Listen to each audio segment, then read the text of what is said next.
हम यहाँ पर बेसिक टेक्स्ट और टेक्स्ट प्लस और एक पीएनजी के ऊपर यहाँ पर ट्राई करने वाले मोशन ब्लर कैसे अप्लाई करते हैं।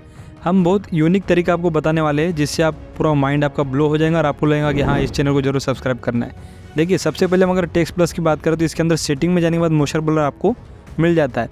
तो इसके ऊपर अगर कोई एनिमेशन कर दो तो मोशन ब्लर आपको आसानी इसके अंदर मिल जाएगा। बट अगर इमेज में अगर आपको लगाना है तो यहाँ पर कोई ऑप्शन नहीं मिलने वाला।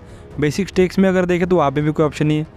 इफेक्ट में जाकर अगर आप मोशन ब्लर सर्च करते हो तो आपको जो हमेशा सभी लोग बताते हैं वाले मोशन ब्लर का इफेक्ट जो होता है ये वाला आपको स्टूडियो वर्जन में मिलता है। बट हम इसे भी यूज़ नहीं करने वाले क्योंकि ये बेसिक टेक्स्ट के ऊपर अप्लाई नहीं होता है और टेक्स्ट प्लस में तो पहले से और इमेज के ऊपर ये अप्लाई हो जाएगा। बट हम इसे भी यूज़ नहीं करेंगे। तो हम क्या करने वाले आपको सिंपल बताऊँगा। यहाँ पर सर्च करना है, मतलब वीडियो ट्रांजिशन में जाना है। यहाँ पर आपको पुश या फिर स्लाइड वाला एक ऑप्शन मिलता है मोशन के अंदर। तो आप इसको सर्च करना है। तो हम यहाँ से पुश वाले को ड्रैग एंड ड्रॉप करेंगे अपने टेक्स्ट बेसिक टेक्स्ट के ऊपर। अगर अभी हम इसे प्ले करें तो इसके अंदर कोई मोशन ब्लर हमें दिखाई नहीं दे रहा है। देखिए तो इसके अंदर क्या करना है, सिंपल हमें ट्रांजिशन के ऊपर क्लिक करना है। इंस्पेक्टर में जाकर यहाँ से मोशन ब्लर को 10 कर देना है, यानी कि हमें क्वालिटी बहुत ज़बरदस्त चाहिए 1 कर देना है।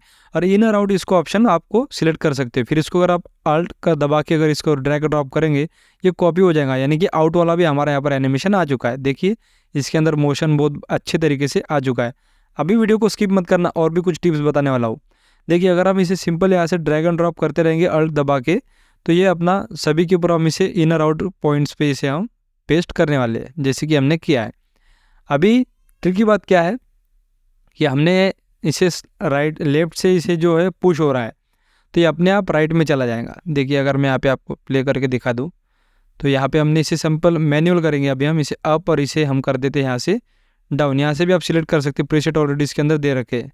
तो हमने यहाँ से हमने इसे सिलेक्ट कर दिया अप एंड डाउन वाला। या इसके अंदर ये अप हुआ और ये डाउन एनिमेशन हो चुका है। बट अगर हमें अभी देखिए इसके ऊपर हमें अगर प्ले करके दिखाता हूँ, इसका हम करते हैं डाउन, यानी कि ऊपर से नीचे की साइड में एनिमेशन आना चाहिए। अगर हम इसे प्ले करें और ये लेफ्ट साइड में चला गया, क्यों गया? क्योंकि हमने पहले इसे कॉपी किया था फर्स्ट वाले नोट के ऊपर से, फर्स्ट वाले बेसिक टेक्स्ट के ऊपर से। लेकिन अभी हम क्या करेंगे, देखिए अभी ये ऊपर से नीचे आया। अभी सिंपल हम इसे ही अल्ट दबा के कॉपी कर देंगे और आउट वाले जगह पे इसे रख देंगे इस तरह से।